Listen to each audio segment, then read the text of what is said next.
The morning Marcus listed his backyard pool for sale, he'd already endured 6 weeks of hell.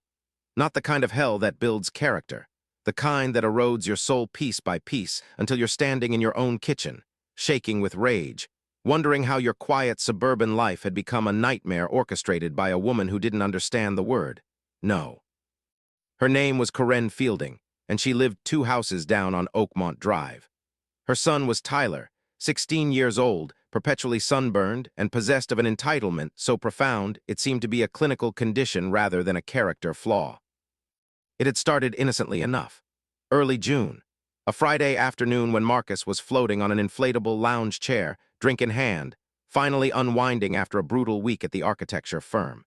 His pool was his sanctuary, a $15,000 investment that took him 3 years to save for, installed 2 summers ago when he decided that his mid-40s deserved at least one significant indulgence. The splash had nearly thrown him into the water. Marcus's eyes snapped open. Tyler Fielding was already halfway across the pool, doing an aggressive freestyle toward the deep end, totally naked except for a pair of neon green swimming trunks that left nothing to imagination. Behind him, 3 other teenagers were already peeling off their clothes and cannonballing into the water like they'd been invited to some exclusive resort. "Hey," Marcus had shouted, scrambling off his lounge chair with zero grace. "Hey, get out of my pool." Tyler had surfaced, shaking water from his hair like he was in a shampoo commercial, grinning at Marcus with the kind of smile that suggested he'd just told the world's funniest joke. "Dude, relax. Your pool's sick. We're just gonna chill for a bit." That was the moment Marcus should have called the police. Instead, he'd climbed out of his chair, grabbed a towel, and with as much authority as one middle-aged man in swimming trunks could muster, ordered them all out. What followed was a blur of teenage eye-rolling, complaints about being uptight, and Tyler's parting shot as they dripped across the patio. "Bro, sharing is caring. You should get that tattooed on your forehead." Marcus had assumed that would be the end of it. He was profoundly, catastrophically wrong. The next day, Corinne had shown up at his front door. She was blonde, aggressively thin, and had the kind of energy that suggested she'd personally invented the concept of a 5 a.m. hot yoga session. She wore athleisure like it was a uniform, her hair in a perfectly messy bun, her smile sharp enough to draw blood.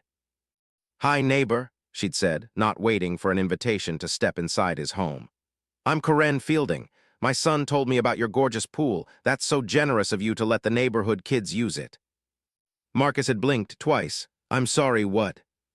"The pool, it's perfect for the kids to cool off during the summer. It's really nice of you to be so generous. Not everyone is willing to share their property like that." She'd smiled wider, and Marcus realized this wasn't a smile. It was a predator's grin disguised as friendliness. "Tyler said you were totally cool with it." "Your son trespassed in my pool uninvited," Marcus had said carefully. "I told him to leave. I didn't invite anyone to use it." Corinne's smile had frozen. When she spoke again, her voice had taken on that particular tone that Marcus would come to know intimately over the next 6 weeks. The tone of someone who had never heard the word no, and couldn't quite process that it existed. "Oh, come on, it's summer. Kids need somewhere to swim, it's so selfish to have a pool and not let anyone use it. What kind of neighborhood are we building if we can't share?" She'd laughed, a brittle, high-pitched sound. "I'm just saying it would be really mean to deny them that, especially Tyler. He's been dealing with so much this year. Divorce is hard on kids, you know." Marcus had wanted to point out that her son's parents' divorce was absolutely not his responsibility, but he'd already learned that Corinne existed in a conversational space where logic didn't apply. Everything she said was softened with a smile and wrapped in the language of community and kindness, even as she demanded something that wasn't hers to demand. "The pool is private," he'd said, and she'd left, still smiling that frozen smile. She'd been back 3 days later. This time she'd brought casserole. "I felt bad about how we left things," she'd said, holding up a Pyrex dish like it was a peace offering from the gods. "I made this for you. It's my famous tuna noodle situation. Everyone raves about it." The phrase, tuna noodle situation, should not have been as ominous as it sounded, but somehow it was. "And I wanted to apologize for Tyler. He's just a good kid who doesn't understand boundaries yet." But that's where people like you come in, people who understand the importance of teaching kids to be part of a community. You know. Marcus had accepted the casserole because refusing it would have been rude. And he was, despite everything, still a person who cared about being rude. Corinne had then spent 20 minutes in his kitchen, uninvited, telling him about Tyler's struggles with his parents' separation, his anxiety about going back to school, his need for normalcy and stability in the form of having access to a swimming pool that didn't belong to him. By the end of the conversation, she had somehow positioned Marcus as the villain in a narrative, where refusing to let a stranger's child use his pool was equivalent to emotional child abuse. The visits had accelerated, every other day, sometimes daily. Corinne would appear at his door with baked goods, with invitations to neighborhood barbecues where she'd loudly announce his generosity with the pool. He hadn't agreed to any generosity, with sympathetic comments about how hard it must be to be single. He wasn't single. He was divorced and perfectly content, and with increasingly pointed observations about how nice people share and children are our future, and what kind of legacy do we want to leave. Meanwhile, Tyler had started bringing friends to the pool without warning. Marcus would come home from work to find 6 or 7 teenagers doing cannonballs into his water, leaving wet footprints across his patio, using his expensive pool equipment without permission, and generally treating his private property like it was a public recreation center. The first time he'd caught them there after work, he'd turned on the hose and sprayed them all out. Tyler had laughed about it, called him a bitter old dude, and they'd returned the next day with 12 friends. The second time, Marcus had called the police. Corinne had shown up within an hour of the police report, somehow already knowing about it, probably because every parent in the neighborhood was apparently on a group chat where they discussed his rudeness, and had explained to the officer that this was just a little misunderstanding between neighbors, and that Marcus was having some kind of episode. The officer, a young guy who clearly didn't want to be there, had looked profoundly uncomfortable and suggested they all just try to get along. By July, Marcus's pool had become a de facto public swimming hole. Between the hours of 3 p.m. and 9 p.m., there were almost always teenagers splashing around in his water. Corinne had somehow convinced him, through sheer persistence and psychological manipulation that would have fascinated a therapist, to leave the gate unlocked so the kids could just pop in and cool off. The breaking point came on a Thursday evening in mid-July when Marcus came home to find 23 people in his backyard. 23. There was a keg. Someone had set up a Bluetooth speaker that was blasting music so loud his neighbors probably could have heard it in downtown Dallas. Tyler and his friends were having what appeared to be a full-scale house party in Marcus's yard, and Corinne was nowhere to be found. Marcus had called the police again. This time, while waiting for them to arrive, he'd walked into his house and picked up his phone. He'd already had the number for a real estate agent. He'd been considering selling for months anyway, and he'd called her at 8:47 p.m. on a Thursday evening. "I want to sell my house," he'd said. "Fast, as is, I don't care about getting top dollar. I want an offer by tomorrow." The agent, a sharp woman named Denise who'd sold him the house 3 years ago, had been shocked. "Marcus, what happened? Is everything okay?" "Not even a little bit," he'd said, watching through his kitchen window as police cars pulled up to his driveway and began loading tipsy teenagers into the back of an SUV. "How fast can you move?" The next morning, his house had been listed. By Saturday, he'd received 4 offers. By Monday, he'd accepted 1. By Wednesday, he'd signed the papers. The closing date was set for August 15th, 2 weeks away. Corinne found out about the sale from someone in her hot yoga class on Thursday morning. By 10 a.m., she was at Marcus's door, her face flushed with something that might have been anger or might have been Pilates exertion. Probably anger. "Is it true?" she demanded, not bothering with pleasantries. "Are you selling? Tyler's birthday party is August 21st. We've already sent out invitations with your pool as the centerpiece activity. 50 people are coming." Marcus, who was packing up his kitchen in cardboard boxes, had set down a stack of plates and looked at her with the kind of tired clarity that only comes when someone has finally stopped caring about the consequences of honesty.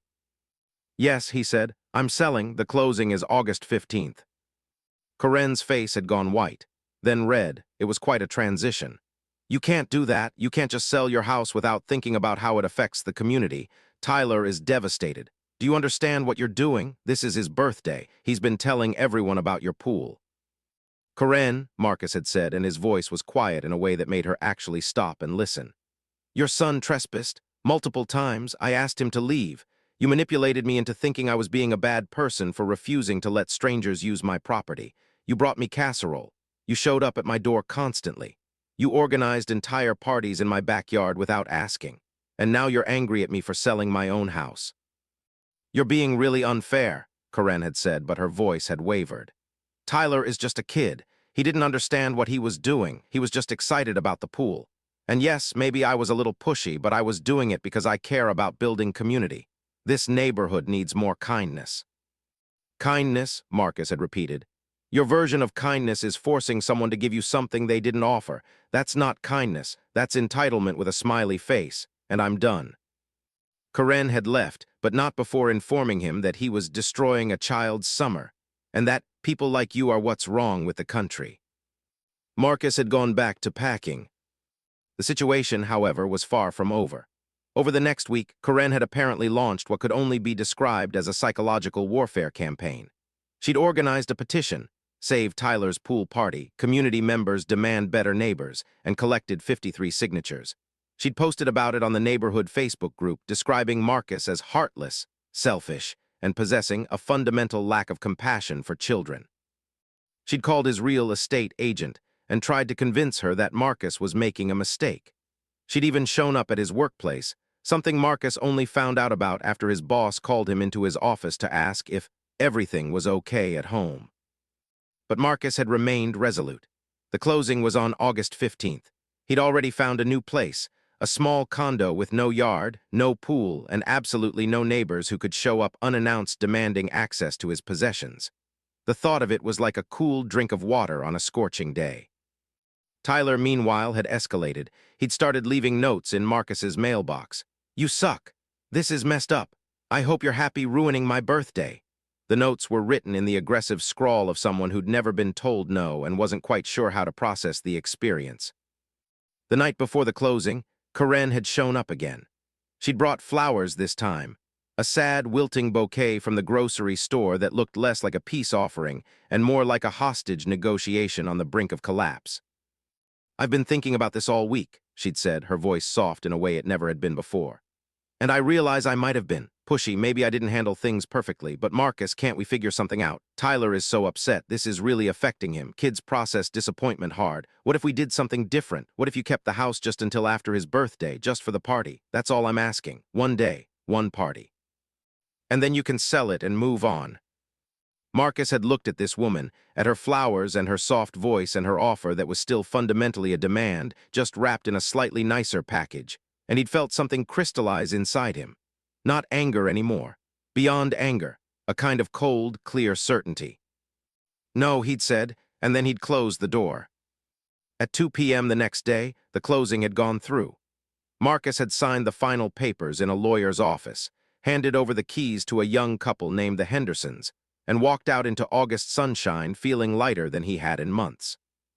He'd gone to his new condo. He'd sat on his balcony, which overlooked a parking lot, and he'd smiled. Karen found out the sale had officially closed at 2:47 p.m., approximately 45 minutes after the closing went through. She called everyone, the real estate agent, the neighborhood homeowners association, the city planning office, demanding to know if there was some kind of legal recourse, some way to block the sale, some mechanism by which she could force Marcus to stay and provide a swimming pool for her son's birthday party. Everyone told her the same thing. The sale was done. It was legal. There was nothing she could do. By 4 p.m., she was at the house where the new owners, the Hendersons, were just arriving to take possession. She tried to explain to them about the community's need for the pool and a child's important milestone. But the Hendersons, two sensible people in their 30s who just spent their life savings on this property, had politely but firmly told her to leave. Karen had stood in the driveway, flowers still in hand, watching as her entire scheme collapsed like a house made of cards in a hurricane. By evening, the neighborhood Facebook group was on fire. Karen had posted a lengthy screed about Marcus's cruelty to children, his lack of community spirit, and his willingness to destroy a young person's mental health for profit. She'd included photos of Tyler looking sad, a screenshot of the party invitation with the pool prominently featured, and a caption that read, "This is what heartlessness looks like." The comments had been mixed. Some people had agreed with her, performing their own performative outrage about Marcus's selfishness. But others, more than she probably expected, had pointed out that Marcus's property was his own, that nobody had the right to use it without permission, and that perhaps Karen might have handled things differently. One comment from a woman named Jennifer who lived 3 houses down from Karen had been particularly pointed. "I also have a pool. I also said no when people asked to use it. I'm not a bad person. I just value my privacy. Marcus doesn't owe anyone his pool." Karen had deleted that comment and blocked Jennifer. But the damage had been done. The narrative was cracking. The story Karen had constructed, the one where she was a community builder and Marcus was a villain, was starting to show its seams. And for the first time, Karen was beginning to understand that she might have miscalculated. By the end of the week, the new owners, the Hendersons, had drained the pool. Marcus only found out about this because one of his former neighbors texted him a photo. The Hendersons apparently had discovered that the pool had some kind of issue with its filtration system. Rather than fix it, an expensive proposition, they'd decided they didn't really want a pool anyway and had drained it completely. They'd filled it in with concrete. The whole process took 3 days. When Marcus saw the photo, he'd laughed out loud for the first time in weeks. The spot where his sanctuary had been was now just gray concrete. Karen, when she found out, had nearly had a complete psychological break. She'd posted on the neighborhood Facebook group, "They destroyed the pool, they're destroying the neighborhood, they don't care about community." Nobody had responded. Even her most loyal followers seemed to have run out of steam. Tyler, it turned out, had actually had his birthday party. The Hendersons, perhaps feeling sympathetic to the situation, or perhaps just wanting the neighborhood to stop complaining about them, had agreed to let the party happen in their backyard, just without the pool. Karen had apparently pivoted the entire event, trying to make it seem like unplugged games had been the plan all along. By all accounts, it had been a disaster. 50 teenagers and no pool meant that the event had turned into what could generously be described as controlled chaos. Tyler had apparently spent most of the party sitting on the patio with his friends, looking depressed, occasionally commenting about how this sucks. "And I can't believe Marcus did this to me." Marcus had heard about all of this through the neighborhood grapevine. He'd also heard that Karen had stopped her crusade. She'd apparently realized that she wasn't going to win this one, that the universe had conspired against her, and that the best course of action was to retreat into silence and hope everyone would eventually forget about it. But Marcus hadn't forgotten, and sitting in his new condo looking out at that parking lot, he'd allowed himself a moment of pure, crystalline satisfaction. He'd won, not through any grand gesture or dramatic confrontation, but simply by refusing to give in. By refusing to accept Karen's narrative that his property was somehow community property, that his boundaries were negotiable, that his comfort mattered less than someone else's wants. He'd sold the house, and in doing so had solved the problem permanently. The pool was gone, Tyler's birthday party was a bust, and Marcus could finally have his peace back. 3 weeks after the pool had been filled in with concrete, life began to settle. Not settle into peace exactly, but settle into a new normal where Marcus didn't have to think about Karen Fielding or her son's entitlement on a daily basis. His new condo was exactly what he needed, small, manageable, anonymous in the way that apartments in buildings with 300 other units tend to be. Nobody knew him. Nobody felt entitled to his space. It was glorious. But the situation had left marks, not all of them visible. Marcus's sister called him on a Friday evening. Her name was Ellen, and she lived upstate, which meant she'd been getting the whole story secondhand through a series of increasingly dramatic text messages and phone calls. "So you actually did it," she said, getting straight to the point. Ellen didn't believe in preamble. "You sold your house just to get rid of Karen." "I sold my house because I wanted to sell my house," Marcus said. "The fact that it happened to solve the Karen problem is just a bonus." Ellen said, in the tone of someone who'd known Marcus his entire life and could recognize bullshit from Mars.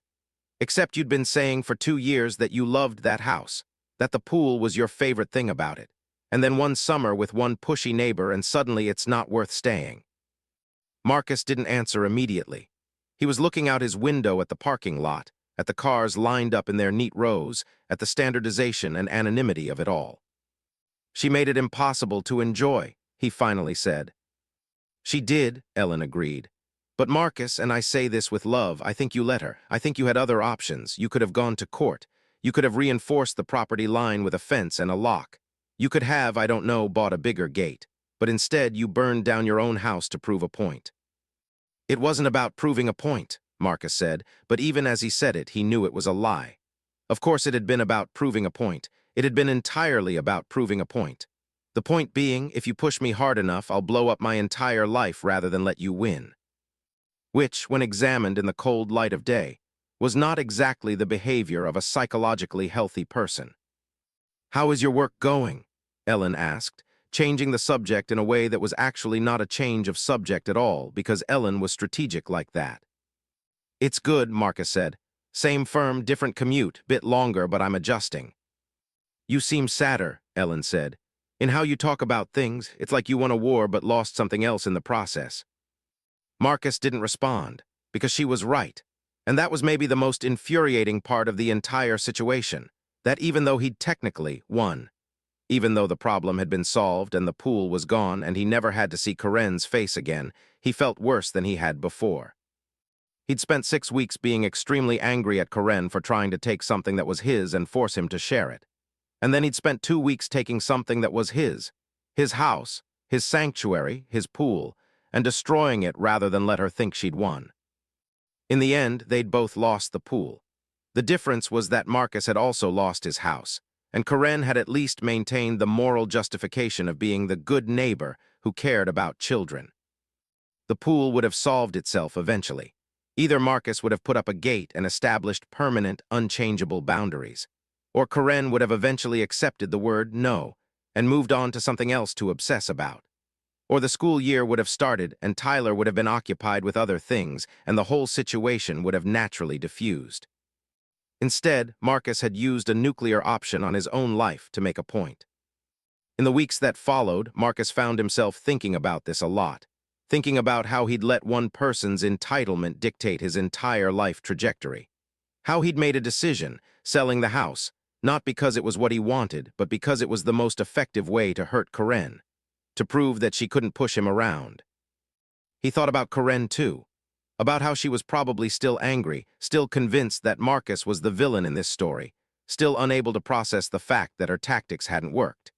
He wondered if she'd learned anything, or if she'd just moved on to the next neighbor, the next boundary she needed to blur, the next person who needed to understand that her wants were more important than their limits.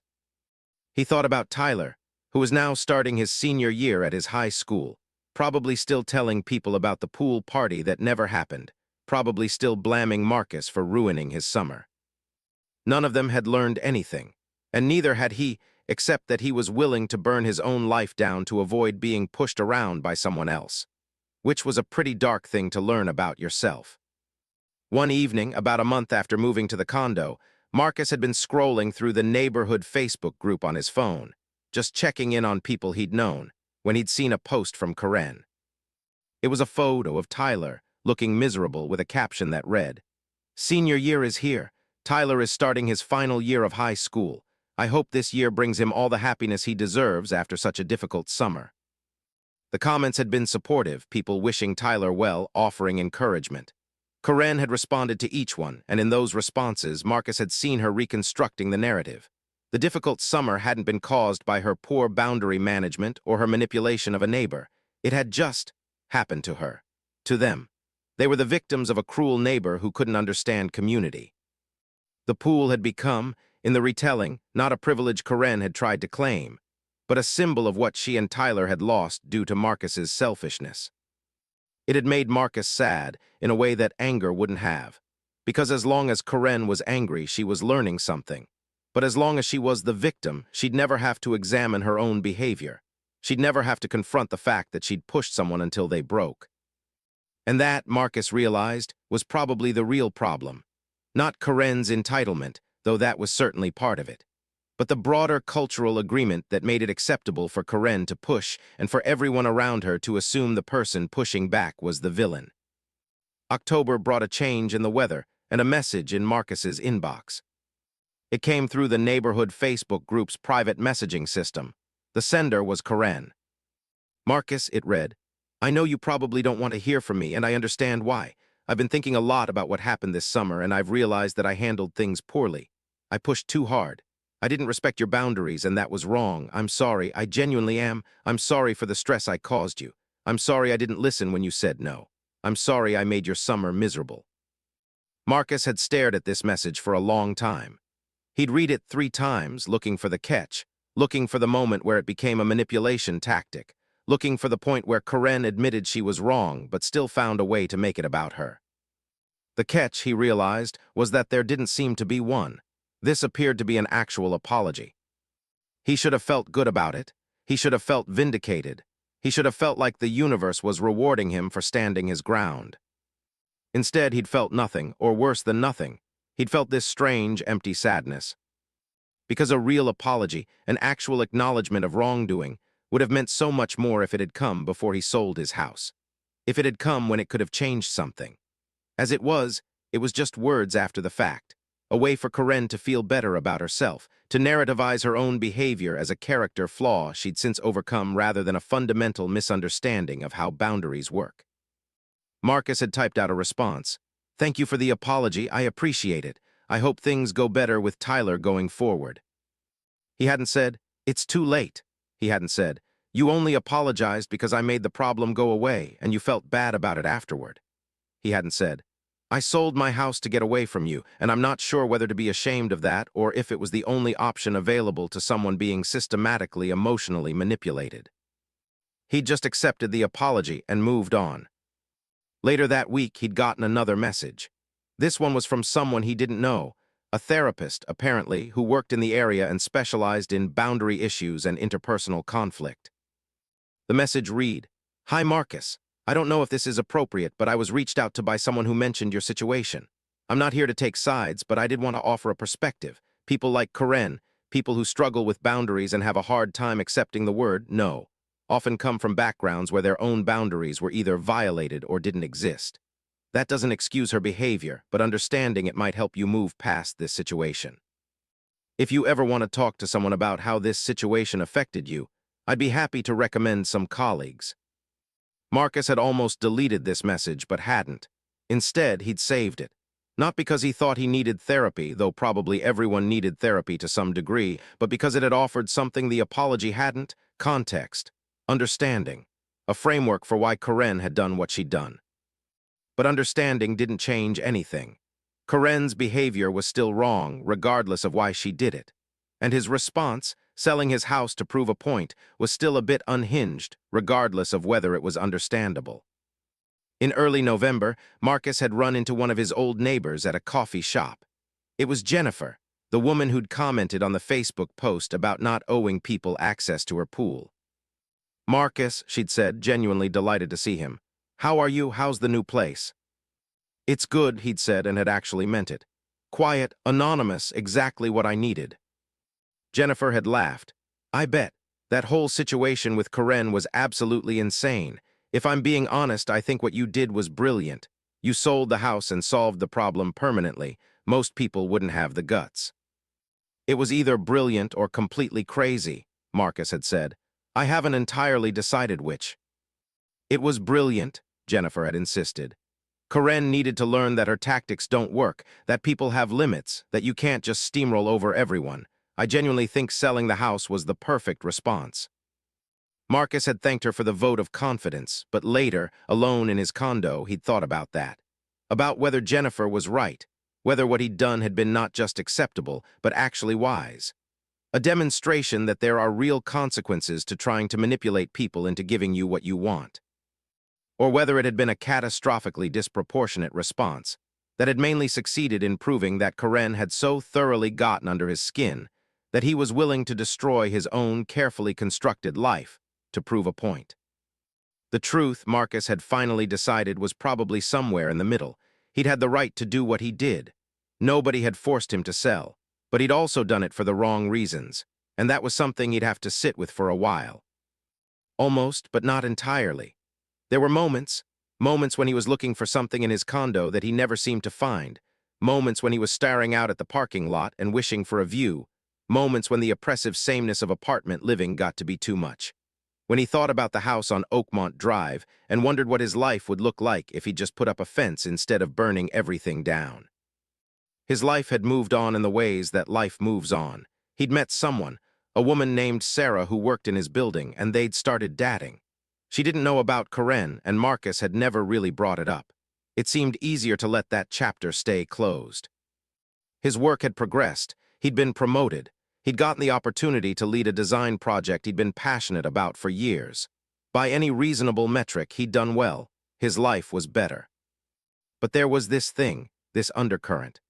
A knowledge of his own capacity for self-destruction in the service of winning an argument with someone who didn't even understand what they'd done wrong. In December, he'd gotten a Christmas card from an unknown address. No return label, just his name written in handwriting he recognized immediately. Karen's handwriting. Inside the card, there was a photo. It was of Tyler, looking older now, looking almost like an adult. He was at a college acceptance event, holding a letter.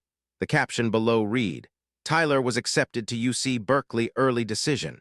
He's doing so much better. I wanted to let you know that the struggles of last summer have led to a lot of growth. Thank you for being part of his journey, even if you didn't realize it." Marcus had stared at this card for a long time. Because Karen had taken the worst moment of the previous year, the moment when she'd failed to manipulate Marcus, when her son's birthday party had been ruined, when the pool had been filled in with concrete, and she had narrativized it as part of Tyler's character development. The universe had conspired to teach him resilience. The cruel neighbor had actually done him a favor. It was all part of the journey. And maybe she was right. Maybe Tyler had learned something from that summer. Maybe not getting something he wanted had been good for him. Marcus certainly hoped so. But that didn't change the fundamental problem, which was that Karen had taken everything. The manipulation, the boundary violations, the guilt-tripping, the weaponization of niceness. And she'd packaged it all into a narrative where she was the reasonable one and everyone else had learned something from her vision of community. Marcus had thrown the card away, then retrieved it, then thrown it away again. In the end, he'd left it on his kitchen counter. A reminder, maybe.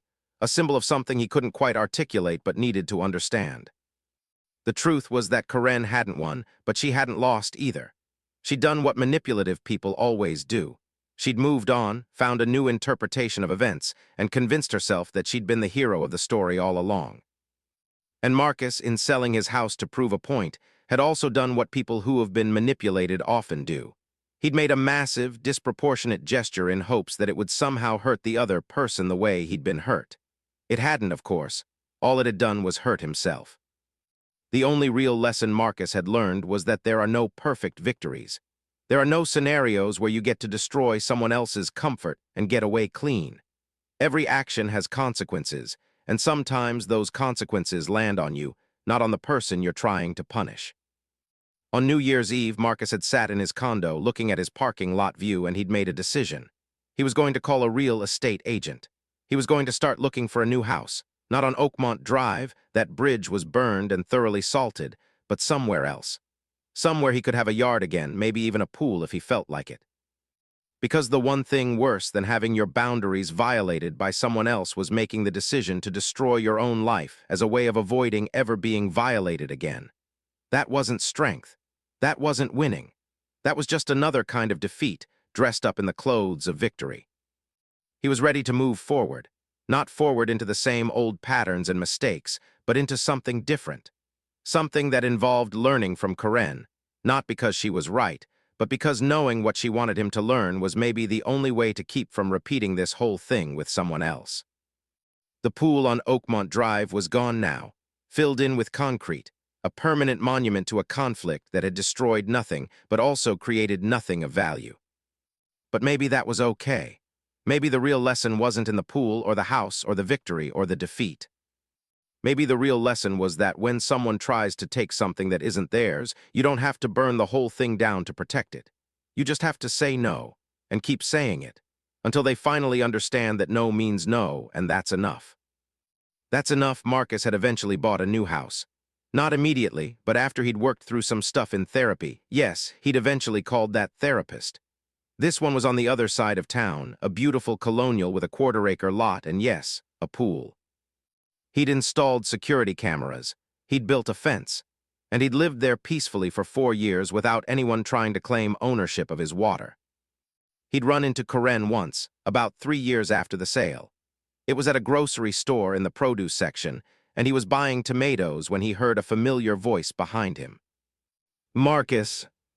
He turned to find her older, her blonde hair showing some silver, her face slightly softer than he remembered.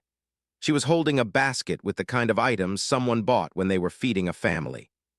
For a moment, neither of them had spoken. Hi, Corinne had finally said. I didn't expect to see you here. I moved to the other side of town, Marcus had said, years ago. I know, Corinne had said. I wanted to apologize again for what happened, for Tyler's birthday and everything. I was thinking about it recently and I realized how much I'd pushed you. I'm sorry, I really am. This time, Marcus had believed her, or at least, he'd believed that she believed it. Corinne had actually grown over the years. She'd probably gone to therapy too.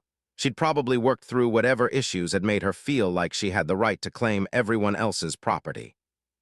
I appreciate that, Marcus had said, and he had. I'm sorry too for selling the house to hurt you. That wasn't right either. Corinne had nodded. Tyler's doing well, by the way. He's in college. He doesn't think about the pool anymore.